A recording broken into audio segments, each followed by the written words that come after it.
पहले क्यों नहीं बताया? वियान ने शादी के बाद बताया कि वो नपुंसक है, लेकिन करवा चौथ की रात उनकी जिंदगी बदल गई। कमरा गुलाब और मोगरा की मिली जुली खुशबू से महक रहा था। डेकोरेशन की खूबसूरती में स्टैंडर्ड भी झलक रहा था और आर्टिस्टिक अप्रोच भी। कुल मिलाकर समा मदहोश करने वाला था। अवनी बहुत खुश थी। ससुराल में उसका बहुत आदर सत्कार हुआ। इन 2 दिनों में मिले अपनेपन से उसके सारे डर खत्म हो गए और आज वो इस खूबसूरत जगह पर अपनी नई जिंदगी की शुरुआत करने जा रही थी। अब उसे यकीन हो गया कि उसने शादी का फैसला करके कोई गलती नहीं की। वक्त अपनी गति से बीत रहा था। अवनी के दिल की धड़कन बढ़ती जा रही थी। वह बहुत एक्साइटेड थी। रूमानियत उसके खून में घुल चुकी थी। दिल की धड़कन के साथ उसकी नर्वसनेस भी बढ़ती जा रही थी। हालांकि अवनी कोई छुई-मुई सी पहली बार किसी पुरुष से मिलने वाली कमसिन और भोली लड़की नहीं थी। वह डॉक्टर थी। अपने करियर के प्रति बहुत सजग रहने वाली लड़कियों में से थी। स्कूल के दिनों में उसे एक बार प्यार भी हुआ, लेकिन जल्द ही वो समझ गई कि यह कच्ची उम्र का इन्फेचुएशन है। मेडिकल कॉलेज में आने के बाद उसे कभी प्यार जैसी चीज़ों को एंजॉय करने की फुर्सत ही नहीं मिली। वो टॉपर थी और टॉपर बनी रहना चाहती थी। एक एक करके उसके टारगेट ही उसका प्यार बने रहे।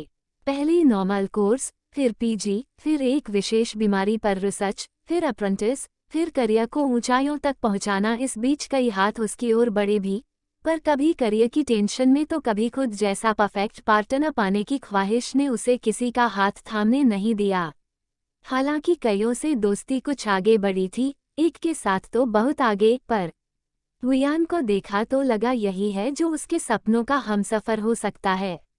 उस पार्टी में वियान से मिलकर अवनी को लगा कि शायद रूमानी फिल्मों में दिखाई जाने वाली पहली नज़र के प्यार जैसी भी कोई चीज़ होती है दुनिया में। दोस्ती हुई तो लगा कि वो अपना दिल इस शख्स के आगे खोल सकती है। कुछ दिन बाद लगा कि वियान से मिलना होता है तो सिंगार करने का मन करता है। वो आने वाला होता है तो दिल धड़कने लगता है। मम्मी को करियर की होड़ में जिंदगी जीना भूल जाने वाली अपनी बेटी की बड़ी चिंता रहती। उन्होंने अवनी का चेहरा पढ़ा तो उनकी खुशी का ठिकाना न था। तुरंत रिश्ता लेकर वियान के यहाँ पहुँच गए अवनी के मम्मी पापा। अवनी ने भी मना नहीं किया। उसने सोचा, चलो अच्छा ही है। वियान को खुद प्रपोज करने में उसका ईगो तो अड़िया ही रहा था और वियान अपनी ओर से तो कोई इशारा भी नहीं दे रहा था। उसके दिल से तो एक बोझ उतर गया। अगर वियान ने मना किया तो कह देगी कि उसके मम्मी पापा उससे पूछे बिना गए थे रिश्ता लेकर। ऐसे में दोस्ती बनाए रखने में कोई झिझक नहीं होगी। अगर हाँ किया तो अच्छा ही है। वियान के मम्मी पापा भी खुशी से बौरा से गए थे। चारों पेरेंट्स ने मिलकर हड़बड़ी में चट मंगनी और पट ब्याह कर डाला। हालांकि आखिर वियान ने कमरे में कदम रखे। अवनी ने उसे जी भर के देखा। वियान सचमुच बहुत हैंडसम लग रहा था। वो भी कुछ कम थोड़े ही थी। तैयार होकर जब निकलती थी, लोग मुड़ मुड़ कर देखते थे। वियान का चेहरा उतरा हुआ था। वो चुपचाप नजरें झुकाए बेड पर बैठ गया। अवनी का दिल अब दूसरी तरह, इस बार कुछ डर और कुछ संदेह से धड़कने लगा। लग तो उसे शादी तय होने के दिन से ही रहा था कि वियान अचानक से उदास और परेशान हो गया है। वो लगातार उससे कुछ कहना भी चाह रहा था, पर एक तो ये सब इतनी जल्दी में हुआ और दूसरे अवनी के हॉस्पिटल में भी एक सर्वे चल रहा था जिसकी वजह से काम इतना ज़्यादा था कि उसे वियान की बात सुनने का समय ही नहीं मिला। फिर कुछ उसने इग्नोर भी किया। उसके जिद्दी दिल ने उसे बहला लिया कि कोई छोटी मोटी बात होगी, शादी के बाद देख लिया जाएगा। क्या बात है, आज के युग में लड़की और लड़कों ने अपनी भूमिकाएं बदल ली हैं क्या? मैं तुम्हें जी भर देख रही हूँ और तुम नजरें झुकाए बैठ गए। अवनी ने चुहल करके माहौल हल्का करना चाहा, पर वियान तो सचमुच अपना मुंह दोनों हाथों से ढककर फफक फफक कर रो पड़ा। अवनी, मुझे माफ कर दो। मैं किसी काबिल नहीं हूँ। मैं शादी के काबिल नहीं हूँ। ये बात तुम्हें बताना चाहता था, पर कुछ मम्मी पापा की खुशी और कुछ तुम्हारे लिए इस दिल में महसूस होने वाला खिंचाव। पर ये सब इतने बड़े धोखे के एक्सक्यूज नहीं हो सकते।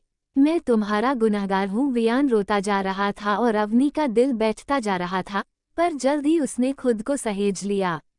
इतनी बड़ी डॉक्टर होकर वो इतनी आसानी से हिम्मत नहीं हार सकती।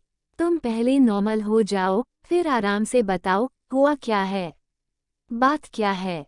वियान कहता रहा और अवनी इत्मीनान से सुनती रही। वियान थका कर सो गया, लेकिन अवनी की आंखों से नींद गायब हो चुकी थी। पहले तो उसे बहुत गुस्सा आया, लगा जैसे जिंदगी बर्बाद हो गई। अच्छे भले जीवन में ये कौन सा भयानक मोड़ आ गया। एक पल को तो ख्याल आया कि सब कुछ छोड़ छाड़कर कल ही लौट जाए, पर फिर जैसे ही उसने सोते हुए मासूम लग रहे वियान पर नजर डाली तो उसका दिल पिघलने लगा। उसे याद आया, जिस दिन से शादी तय हुई है रोज वियान उससे कह रहा है, मुझे तुमसे अकेले में कुछ बात करनी है, पर वो ही टालती आई। क्यों? क्या इसलिए कि उसका दिल वियान पर आ गया था? क्या वो सचमुच प्यार करने लगी है वियान से? उसने दिल पर हाथ रखकर उत्तर मांगा तो उत्तर हाँ में आया। उसके दिल में आगे की प्लानिंग क्लियर होती गई। दूसरे दिन से ससुराल के रिचुअल्स शुरू होने थे। अवनी बिल्कुल नॉर्मल थी। वियान ने उसे ऐसे हंसते गुनगुनाते देखा तो उसके आश्चर्य का ठिकाना नहीं रहा। वो भी नॉर्मल दिखने की कोशिश करने लगा। रात हुई तो अवनी ने वियान के उत्सुक सवालों के जवाब परोस दिए। देखो वियान, तुम्हारी तरह मैं भी एक रिलेशनशिप में रह चुकी हूँ, पर जल्द ही हमारे समझ में आ गया कि हम केवल फिजिकली एक दूसरे से आकर्षित हैं। हम में न प्यार है और न हो सकता है, तो हम समझदारी से अलग हो गए। तुम्हारे केस में बस यही गलत हुआ कि तुम्हारी गर्लफ्रेंड ने अपनी नासमझी तुम्हारे दिमाग में ट्रांसफ़र कर दी। मतलब? वियान ने हैरानी से पूछा। मतलब ये कि मैं एक सेक्सोलॉजिस्ट हूँ, जानती हूँ कि नपुंसकता जन्मजात होती है, कुछ समय रिलेशनशिप में रहने के बाद डेवलप नहीं होती। किसी साइकोलॉजिकल प्रेशर में या लंबी बीमारी के कारण ऐसा हो जाता है, फिर अपने आप ठीक भी हो जाता है। लेकिन वियान का चेहरा असमंजस के साथ कुछ उम्मीद से भरता जा रहा था कि अवनी ने उसकी बात काट दी। जानते हो वियान, मैंने तुम्हारी बात क्यों नहीं सुनी जब तुम मुझसे कुछ कहना चाहते थे। मुझे तुमसे प्यार हो गया था। अब तुम सब मुझ पर छोड़ दो और सोच लो कि मैं तुम्हारी दोस्त हूँ पहले की तरह। वियान के चेहरे पर खुशी के अनगिनत रंग बिखरते जा रहे थे। हंसता मुस्कुराता जीवन शुरू हो गया। दोनों की दोस्ती रूमानी होती जा रही थी, पर रात में कमरे में आते ही अवनी तुरंत सो जाने का नाटक करती। वो महसूस करती कि वियान उसे देर तक एकटक देखता रहता है। करवा चौथ के दिन मौसम बहुत खुशगवार था। दिन में बारिश हुई थी और मिट्टी सोंधी महक उठी थी। अवनी ने लाल रंग की जारजेट की ट्रांसपेरेंट साड़ी पहनी। मैचिंग रेड लिपस्टिक और गजब के मेकअप में वो बहुत सुंदर लग रही थी। वो सारे रिचुअल्स करती रही और वियान उसे देखता रहा। पता है वियान, मुझे बचपन से करवा चौथ बड़ा फैसिनेटिंग फेस्टिवल लगता है। आज मुझे एक तोहफा दोगे? वियान ने खुशी से हाँ में सिर हिलाया। पीछे के गार्डन में चलोगे मेरे साथ झूला झूलने के लिए? वियान सम्मोहित सा उसके पीछे चल दिया। अवनी मस्ती में झूल रही थी और वियान उसे एकटक देखे जा रहा था। अचानक वियान ने उसे गोद में उठा लिया और बेडरूम में ले आया। खिड़की से आती चंचल शोक हवा शरीर से होते हुए आत्मा में उतरती जा रही थी। दो मन और दो आत्माओं के साथ दो शरीर भी एकाकार होते जा रहे थे।